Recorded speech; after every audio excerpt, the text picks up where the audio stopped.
ایسی ہی میں ایک ویڈیو دیکھ رہا تھا جو ایک ہندو دوست نے بھیجی تھی انڈیا سے، تو اس میں شمشان گھاٹ میں لاشیں جل رہی ہیں، لاشیں آ رہی ہیں، وہ نیچے پڑی ہوئی ہیں، بے حرمتی ہو رہی ہے، کوئی عجیب سا سما تھا، میرا دل پسید کیا، اور میں نے اس پہ بڑا خوبصورت کمنٹ کیا کہ دیکھیں ادھر کا مرے یا ادھر کا مرے، اس وبا سے وہ انسان ہے، اور میرے نبی نے جو انسانیت کا درس دیا ہے وہ اسلام سے بالاتر ہو کے دیا ہے، کیونکہ وہ ہمارا جو رب ہے وہ رب المسلمین نہیں ہے، وہ رب العالمین ہے، اور ہمارے جو رسول ہیں وہ رحمت للمسلمین نہیں ہیں، وہ رحمت العالمین ہیں۔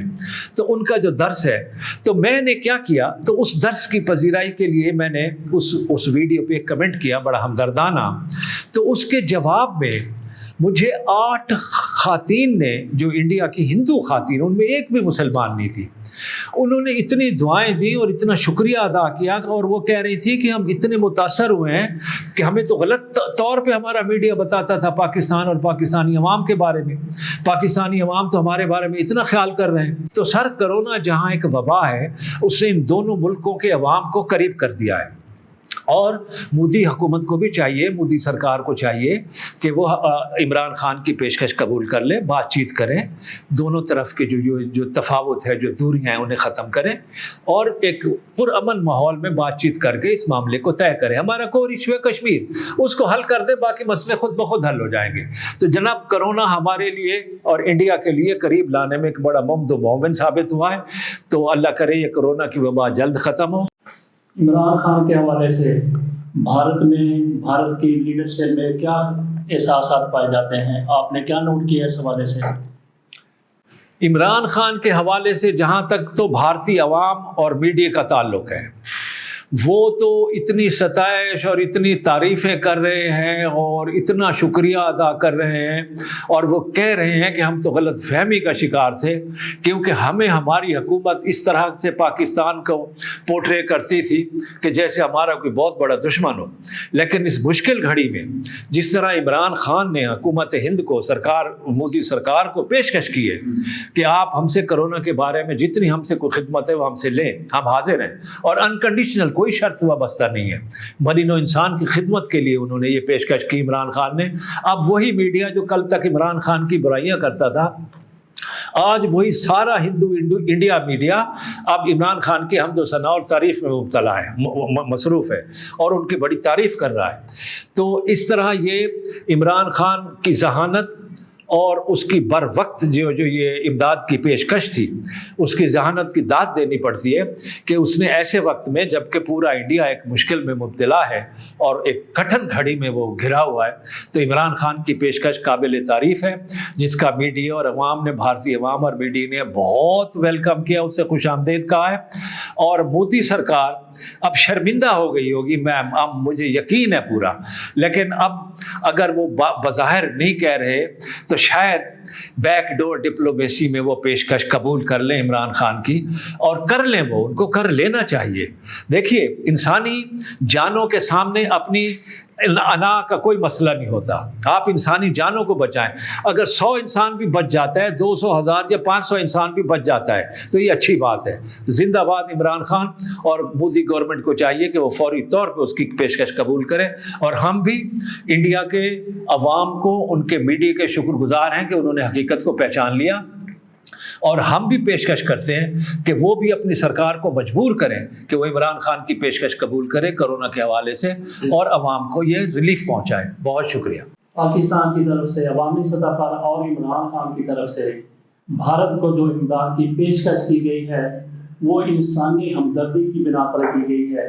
ایسی ہی ہم بھارت سے بھی خصوصی طور پر مودی سے بھی انسانی ہمدردی کی امید رکھیں گے، وہ بھی کشمیریوں کو ان کا حق دینے کی طرف آئیں۔ امید ہے کہ بھارت بھی پاکستان کے اس احسان کو یاد رکھے گا اور اس کا بدلہ بھی احسان کی صورت میں دے گا۔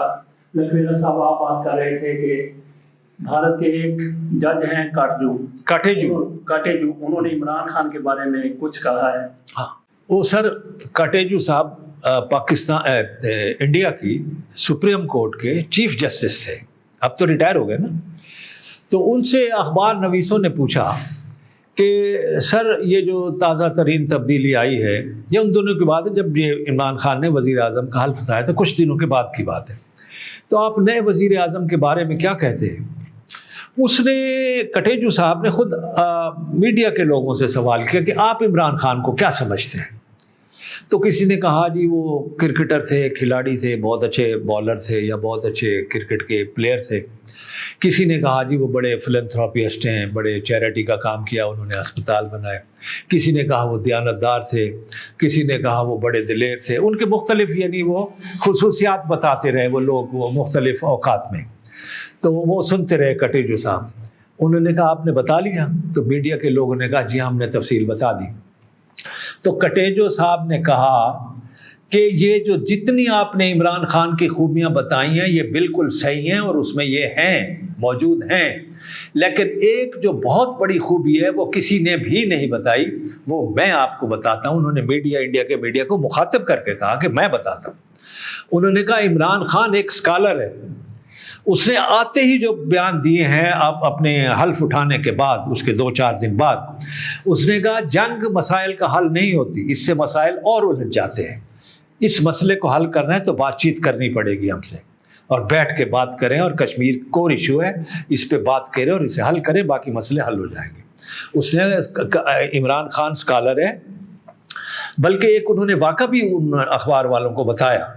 انہوں نے کہا کہ میں اب نام بھول رہا ہوں اس یونیورسٹی کا، انگلینڈ میں ایک یونیورسٹی ہے، ان کو ایک چانسلر کی ضرورت تھی، تو انہوں میرا خیال ہارورڈ، شاید ہارورڈ ہوگا، اب میرے ذہن میں نام نہیں آ رہا، انہوں نے ایک انٹرنیشنل لیول پہ اشتہار دیا کہ ہمیں چانسلر کی ضرورت ہے۔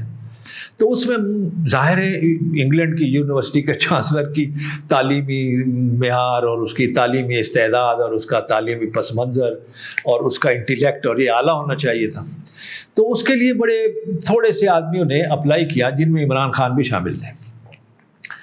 تو بورڈ آف سینڈیکیٹ نے سارے جو سی وی بھیجے گئے تھے ان کا مطالعہ کیا، تو انہوں نے اس میں عمران خان کو منتخب کیا، اور عمران خان کو بتا دیا گیا کہ آپ تشریف لائیں انٹرویو کے لیے، آپ کو منتخب کر لیا گیا۔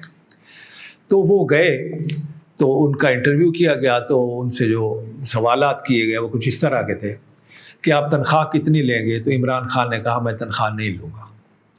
انہوں نے کہا آپ فیسلٹیز کیا لیں گے؟ اس نے مجھے کوئی فیسلٹی نہیں چاہیے، میرا گھر ہے لندن میں، میرے پاس گاڑی ہے لندن میں، میرا بینک اکاؤنٹ ہے پاکستان میں بھی ہے، یہاں بھی ہے، تھوڑا سا میں نے رکھا ہوا ہے جو ضروریات کے لیے، تو اس طرح مجھے کوئی آپ کی سہولت نہیں چاہیے۔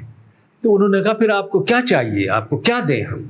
تو عمران خان نے ایک شرط رکھی، انہوں نے کہا کہ میرا جو علاقہ ہے میاں والی، اس میں کوئی ڈھنگ کی یونیورسٹی نہیں ہے، میں اپنی زمین اپنے پیسے سے بلڈنگ کھڑی کروں گا، پھر ایک یونیورسٹی بناؤں گا، آپ صرف اس یونیورسٹی کے ساتھ اب اس ایفیلیشن کر لیں، اور آپ ہی کے لوگ پرچہ بنائیں، آپ ہی کے لوگ امتحان لینے آئیں، آپ ہی کے لوگ وہ پرچے لے کے واپس لندن چلے جائیں، آپ ہی کے لوگ نمبرنگ کریں، پاس فیل جو بھی کرنا ہے وہ سب آپ کریں، اور پھر آپ کی ڈگری ایشو ہو، یہ میری شرط ہے۔